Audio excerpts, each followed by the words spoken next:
Welcome back. અને કિશનસિંહ, જવાબ મારે એ જોઈએ છે કે છેલ્લા 5 વર્ષમાં 370-35 એને હટાવવા માટે સરકારે શું કર્યું, કયા પગલાં લીધા? 35 એ માટે સરકાર સુપ્રીમ કોર્ટમાં ગઈ. સરકારે પોતાની નિષ્ઠા બતાવી જે વાત કરી હતી એ. અમે 370 માટે પણ સરકાર બધી જ રાજકીય પક્ષોને વિશ્વાસમાં લઈને કામ કરવા માંગે છે. રાજ્યસભામાં હંમેશા રોકવામાં આવેલા છે બિલો. ઇવન મહિલાઓ માટેનું અનામત એને પણ કોંગ્રેસ અને વિપક્ષોએ રોકી રાખેલું છે. એટલા માટે કે જેમ અમેન્ડમેન્ટમાં સેક્યુલરિઝમ શબ્દ નો ઉમેરો ઇન્દિરાજીએ જે બંધારણમાં હતો જ નહીં, અમેન્ડમેન્ટ કર્યો, બરાબર છે. તમને કેમ 370 પર તમને કેમ પિન ચોટી ગઈ છે?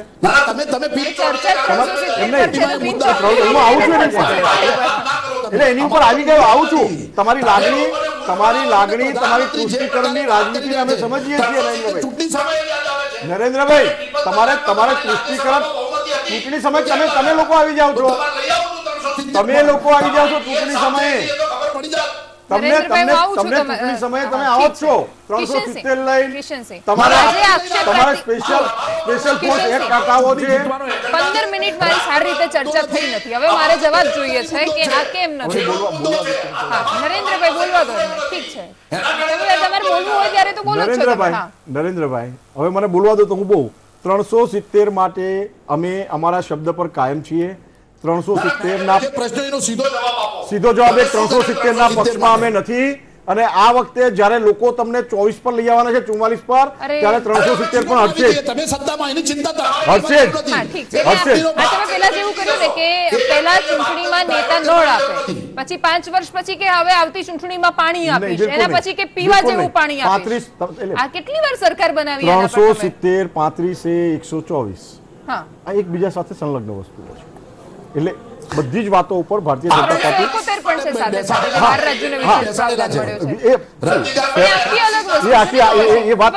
બધું અલગ જ છે. પણ જ્યાં જે એરિયામાં માત્ર ને માત્ર એમના નેતા નહેરુજીની ભૂલના લીધે હિન્દુસ્તાન સૌથી વધારે 5 વર્ષની તો તમારી પાસે 5 વર્ષમાં અમારી પાસે એટલા બધા મુદ્દાઓ છે કે તમે વાત જ નહીં કરી શકો. નરેન્દ્રભાઈ, તમે ચર્ચા જ નહીં કરી શકો. નરેન્દ્રભાઈ, તમારી ક્યારે ઈચ્છા રહી છે 370 હટાવવાની? 5 વર્ષમાં હમણાં એમની સરકાર આવી છે. હવે તમે હિસાબ માંગો છો. તમે શું કર્યું અત્યાર સુધી? હા, તો પછી હિસાબ શું કામ માંગો છો? એમણે કહ્યું હતું એવું નહીં. એ બોલે છે ત્યારે વચ્ચે બોલો છો એટલા માટે આ સવાલ છે.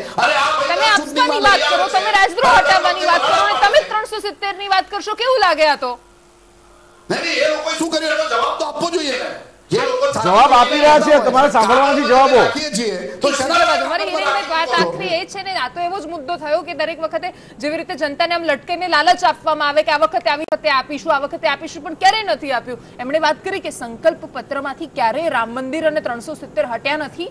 વાત એ છે કે સંકલ્પ પત્રમાં જ રહી ગયા છે આ મુદ્દાઓ. બિલકુલ, આ બધા મુદ્દાઓમાં 370 ની કલમ જોઈએ કે રામ મંદિરનો મુદ્દો જોઈએ કે અહીંયા કોંગ્રેસના પણ સંકલ્પ પત્રમાં જે મુદ્દાઓ આવે છે ક્યાંક ને ક્યાંક અવાસ્તવિક પણ લાગે છે ને. આવા મુદ્દાઓ સંકલ્પ પત્રની અંદર જ રહે છે, સંકલ્પ પત્રની બહાર નથી નીકળતા.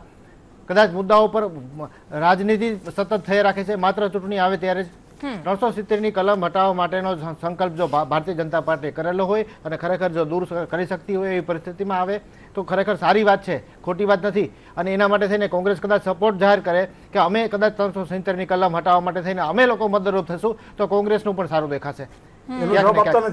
પણ એ એટલે મુદ્દા સર કદાચ આપને લાગતું હોય, કદાચ એવું લાગતું હોય કે આમાં સુધારાની જરૂર છે, સુધારાની ચર્ચા થવી જોઈએ, ન કે ન હટાવવું જોઈએ એની ચર્ચા થવી જોઈએ. ઠીક છે. અને મારે સર અત્યારે પ્રશ્ન શું છે કે આપણે જ્યારે એનસીઈઆરટી ની ચોપડી ખોલીએ ને આપણી અત્યારના સિલેબસની, રાષ્ટ્રવાદી સરકારના સિલેબસની, તો એની અંદર જમ્મુ કાશ્મીરનો ઉપરનો હિસ્સો ગાયબ છે. આજે પણ અરુણાચલ પ્રદેશ અક્સાઈ ચીન ગણાવવામાં આવે છે, તિબેટ ચીનમાં સમાવેશ થાય છે.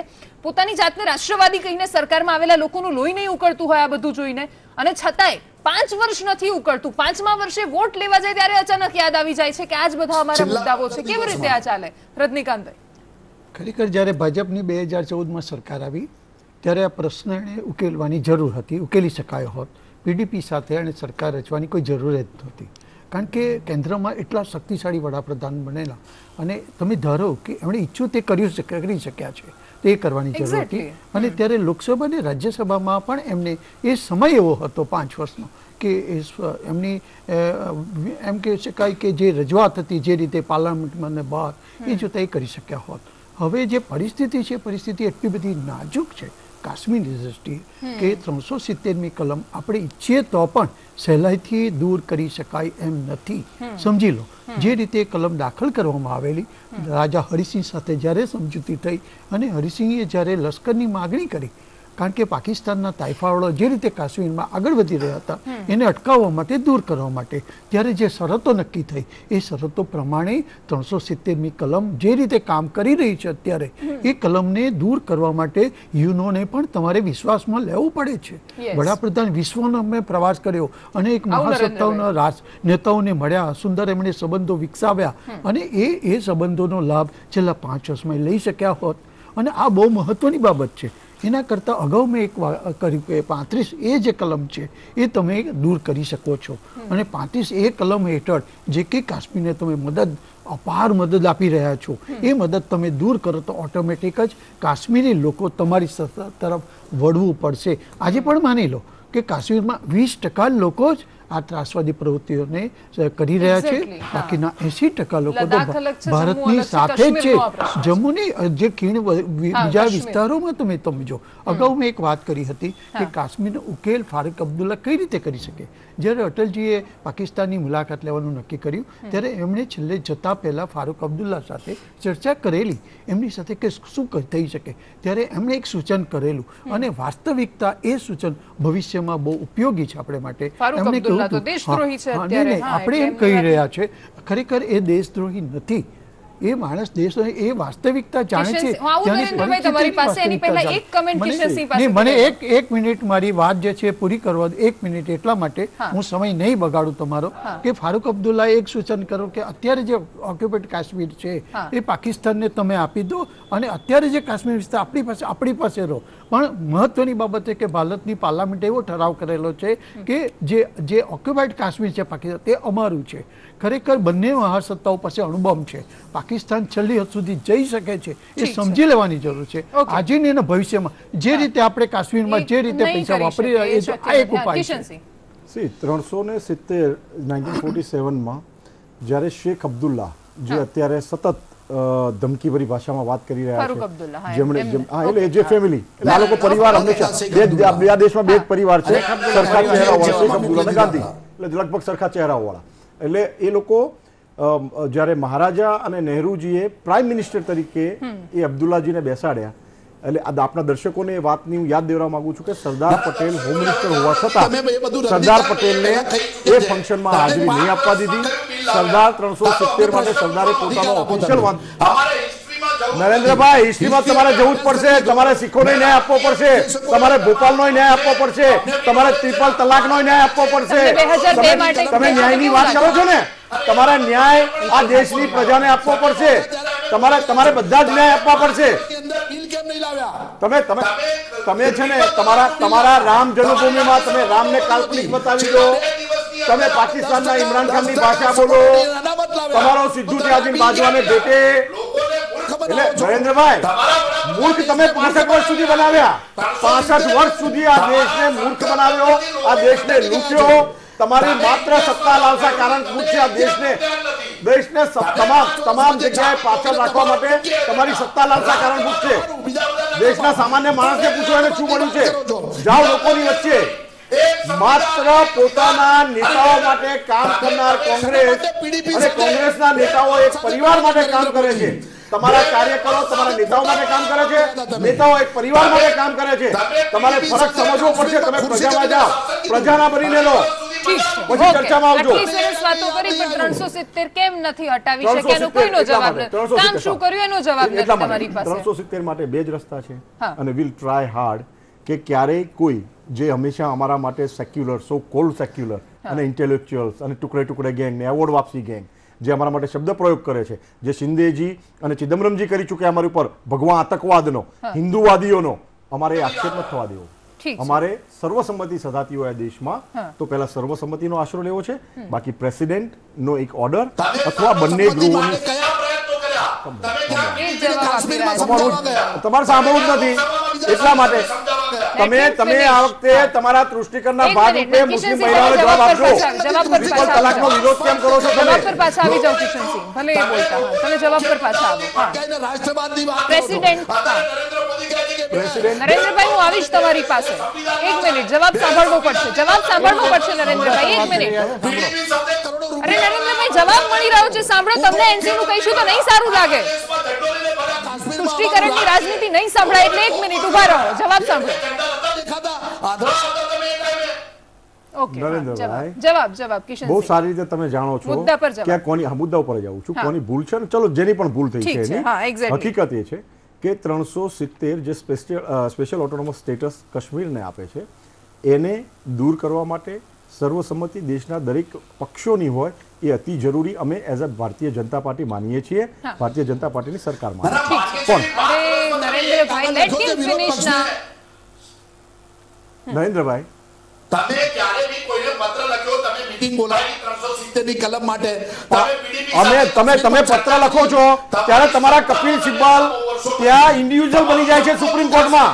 તમે બેસીને PDP સાથે તમારા કપિલ સિબ્બલ રામને કાલ્પનિક બતાવી દે છે. તમને જ્યારે કાગળો લખવામાં આવે છે ત્યારે તમે 35A નો વિરોધ કરો છો, ત્યારે તમે સ્પેશિયલ આર્મ ફોર્સ એક્ટ નો વિરોધ કરો છો. તમે રાષ્ટ્રદ્રોહ જેના પર લાગ્યો હોય કે રાજ્યદ્રોહ લાગ્યો હોય એના માટે તમને તકલીફ છે. તમારે બધા જ એમેન્ડમેન્ટો તમારે લાવવા છે. સ્વતંત્રતા આપવા માંગીએ છીએ. ના, તમારે સત્તામાં ટકી રહેવા માટે, તમારા સ્વાર્થ માટે, પરિવાર માટે તમારે એમેન્ડમેન્ટો કરવા છે. ઠીક છે નરેન્દ્ર રાવત, મારે જવાબ એ જોઈએ છે કે આઝાદીના આટલા વર્ષોમાં તમારી સરકાર રહી, આર્ટિકલ 370 કેમ યથાવત છે? જો તમને આટલી જ બધી ઈચ્છા છે તો એમનો જવાબ આપે. હું એનો જવાબ આપું, તમે સાંભળતા નથી કે અમે સર્વસંમતિનો ટ્રાય કરી રહ્યા છે અને સર્વસંમતિ નહીં થઈ સર્વસંમતિ. કે તમારો પ્રયત્ન શું હતો? જેમ તમે ટ્રિપલ તલાક માટે કર્યું, રાજ્યસભામાં બહુમતી નહોતી, તેમ છતાં તમે બિલ લઈ આવ્યા. તમે દેશમાં કહ્યું કે અમે મહિલાઓને સુરક્ષા આપવા માંગીએ છીએ, તો 370 માટેનો તમારો પ્રયત્ન થયો. ઠીક છે, 370 નથી માટે એટલે ઓકે. તો ફરીથી લઈ જઈ રહ્યા છે, દેખાઈ ચલો, રહ્યું તમારી છે. વાત ઉપર નથી જવાબ આવું, એમની પાસે. તમારી વાત ઉપર આવું. આ દર્શકોને, સંદેશના દર્શકોને બહુ મજા આવશે. અમારામાં તો એ કહેવાની હિંમત છે, ભલે અમે કર્યું કે ના કર્યું કે 370 હટાવીશું, સમાન સિવિલ કોડ લાવીશું, રામ મંદિર બનાવીશું. તમારામાં ત્રેવડ છે? તમારામાં ત્રેવડ છે બોલવાની? હમણાં રતિકાભાઈએ કહ્યું કે ખૂબ શક્તિશાળી બળા. ના, ત્રેવડ છે તમારા બોલવાની. હવે વાત તો બીજા પાસે લઈ જશો. બોલો, આવો 370 માટે તમારો પર્સનલી કોંગ્રેસ પાર્ટીનો વ્યૂ શું છે? તમારે નથી હટાવી, તમારે હટાવી નથી.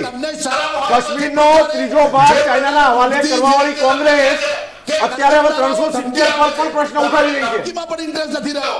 ખાલી ચાઇનાના હવાલે કોણે કર્યું કાશ્મીર? દેશને મૂર્ખ બનાવવા. 1/3 કાશ્મીરને ચાઇનાના હવાલે થયું. સત્તા તમારી હતી ને? અરે ભાઈ, શું કર્યું તમે? ક્યાં ફરીથી હાલ વિરામનો સમય થયો છે, રોકાવું જ પડશે. અત્યારે આ દેશમાં પરિસ્થિતિ શું છે? માત્ર પોતાની સત્તા અને ઈચ્છા શક્તિ માટે આ દેશમાં ઇમરજન્સી પણ લાગેલી છે. અહીંયા ઈચ્છા શક્તિ હોય તો નોટબંધી પણ થઈ શકે છે, જીએસટી નું બિલ પણ પાસ થઈ શકે છે, ટ્રિપલ તલાક થઈ શકે છે, આરક્ષણ થઈ શકે છે. ઈચ્છા શક્તિનો સવાલ છે. ધારે તો આર્ટિકલ 370 માં પણ હળવાશ આવી જ શકે છે. ધારવું નથી, કેમ કે આગામી ચૂંટણી માટે લટકતો મુદ્દો જોઈએ છે. હાલ રોકાઈશું વિરામ માટે. સદરે રિયાસત અને વઝીરે આઝમ જેવા શબ્દોનો પ્રયોગ કરાવવો છે જમ્મુ કાશ્મીરમાં મુફ્તીના પરિવારે અને શેખ અબ્દુલ્લાના પરિવારે, પણ જે શક્ય તો બની નથી રહ્યું અત્યાર સુધી, અને એટલા માટે આ બધી કોશિશ ચાલી રહી છે. દુઃખ એ વાતનું છે કે બંને રાષ્ટ્રીય પક્ષો એક નથી થઈ શકતા દેશના મામલામાં પણ, અને એટલે જ નરેન્દ્ર રાવત એ પ્રશ્ન સાથે શરૂઆત કે તમે બહુ જ સારી રીતે હિસાબ માંગી રહ્યા છો ક્યારના, તમે શું કર્યું ક્યારેક એ તો કહો, તમે શું કરશો એ તો જણાવો, તમારા વિઝનમાં પણ નથી એ તો સાહેબ. નહીં, સૌપ્રથમ મારી વાત એ છે કે અત્યારે દેશમાં ટુકડા ક્યાં થઈ રહ્યા છે અમને ખબર નથી પડતી. 5 વર્ષમાં ભારતીય જનતા પાર્ટીને ખૂબ શક્તિશાળી સરકારના વડાપ્રધાન ગેંગમાં તમારા રાષ્ટ્રીય અધ્યક્ષની હાજરી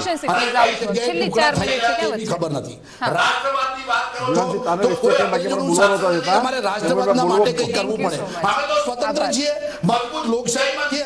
અમારે તો જોઈએ છે રોજગારી, અમારે તો દૂર કર્યું, તમે દૂર કરો મોંઘવારી. દેશના લોકોને ન્યાય જોઈએ છે. ખેડૂતોને ન્યાય જ આપવાનો છે. અમારે કોઈ જગ્યાએ દેશમાં ટુકડા તમે જે ભાષણ આપીને નરેન્દ્રભાઈ, એવોર્ડ વાપસી ગેંગ તમારી જ હતી. ટુકડે ગેંગ તમારું સર્જન હતું. ખતમ થઈ ગયું. અમારે ત્યાં તો આવું કશું છે જ નહીં. હવે જે છે થોડા જમ્મુ કાશ્મીરમાં છે તો તેની પરિસ્થિતિ તો પહેલેથી એવી છે એટલે તમે આ બધી વાતો કરીને દેશને સેવન સિસ્ટર સ્ટેટની હાલત તમે 65 વર્ષમાં શું કરી? અરે હા, સેવન સિસ્ટર પરથી યાદ આવ્યું. હા, નરેન્દ્રભાઈ ઠીક છે. કિશનસિંહ, તમે દેશની અખંડિતતાની વાત કરો, તમારું નાગા પીપલ્સ ફ્રન્ટ સાથે નાગાલેન્ડમાં ગઠબંધન, મેઘાલય પીપલ્સ પાર્ટી સાથે મેઘાલયમાં ગઠબંધન, સિક્કિમ ડેમોક્રેટિક ફ્રન્ટ સાથે, આ બધા પક્ષો એવા છે જેમને તો અલગ અલગ નાગાલેન્ડ જોઈએ છે, અલગ મિઝોરમ, એ બધા સાથે તમે ગઠબંધન કર્યું. Very good question. અને આનો આપણી પાસે સમય હોત ને બહુ સારો જવાબ આપત, પણ શોર્ટમાં એક વાત કહું છું. 30 સેકન્ડ જે પંજાબમાં કોંગ્રેસે ભિંદરનવાલા સાથે કર્યું, જે શેખ અબ્દુલ્લા સાથે થયું, કોંગ્રેસે પોતાનો સત્તા સ્વાદ ચાખવા માટે અને સત્તામાં બની રહેવા માટે જે નાના નાના ગ્રુપો ઉભા કર્યા હતા, તમે સેમ કર્યું ને? ના, અમે એ લોકોને, એ તમે પીડીપીની વાત કરતા હો, નાગાઓની વાત કરતા હો, અમે એમને રાષ્ટ્રના પ્રવાહમાં ભેળવવાનું કામ કરી રહ્યા છીએ. અમે રાષ્ટ્રના પ્રવાહમાં અત્યાર સુધી એ લોકોને કોંગ્રેસે જે અન્યાય કર્યો, કોંગ્રેસે એ લોકોને છેલ્લે ઉગ્રવાદીઓ સાબિત કરી દીધા.